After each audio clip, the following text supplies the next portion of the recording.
Hello, welcome to Parvati's happy kitchen. హ్యాపీగా ఉంటే హెల్తీగా ఉంటాం, హెల్తీగా ఉంటే హ్యాపీగా ఉంటాం.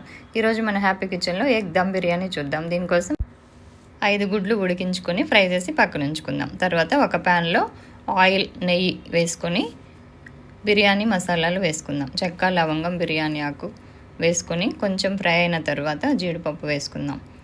తర్వాత 2 ఆనియన్స్ సన్నగా తరిగి పెట్టుకొని ఆయిల్లో వేసుకోవాలి.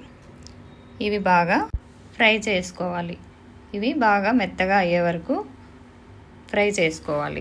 ఇప్పుడు ఒక గిన్నెలో 3 గ్లాసుల వాటర్ పోసుకోవాలి. దానిలో బిర్యానీ ఆకు, చెక్క, లవంగం, యాలుక వేసుకొని ఒక అరగంట నానబెట్టిన బాస్మతి బియ్యం వేసుకోవాలి. తర్వాత టమోటా, 4 పచ్చిమిర్చి చీలికలు మన ఆనియన్స్లో మగ్గుతున్నప్పుడు వేసుకోవాలి. 1 స్పూన్ పసుపు, 2 స్పూన్ల కారం వేసుకొని బాగా కలయి పెట్టుకోవాలి. ఒక మూత పెట్టుకుందాం. తర్వాత 70% ఉడికిన బాస్మతి రైస్ని ఒక గిన్నెలో డ్రైన్ చేసుకుందాం. తర్వాత ఆనియన్స్లో 1 స్పూన్ అల్లం వెల్లుల్లి పేస్ట్ వేసుకొని బాగా కలయి పెట్టుకోవాలి. తర్వాత మనం ఫ్రై చేసుకున్న 5 ఎగ్స్ని ఆ కర్రీలో వేసుకుందాం.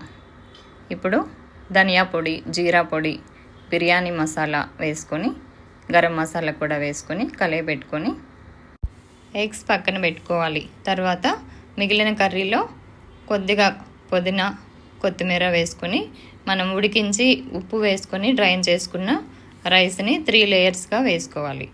1 లేయర్ రైస్ వేసుకొని తర్వాత ఫ్రైడ్ ఆనియన్స్ వేసుకుందాం. ఫ్రైడ్ ఆనియన్స్ వేసుకున్న తర్వాత ఇంకొక లేయర్ కొత్తిమీర, పుదీనా కొంచెం వేసుకొని తర్వాత 1 లేయర్ రైస్ వేసుకుందాం. తర్వాత మళ్ళీ ఫ్రైడ్ ఆనియన్స్ వేసుకొని కొంచెం కొత్తిమీర వేసుకొని మిగిలిన రైస్ 3వ లేయర్గా వేసుకుందాం.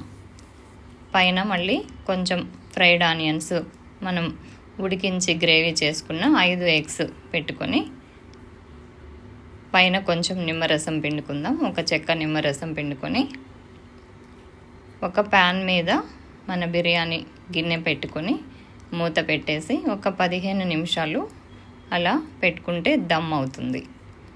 ఇప్పుడు 15 నిమిషాల తర్వాత తీసుకుంటే బాగా అవుతుంది.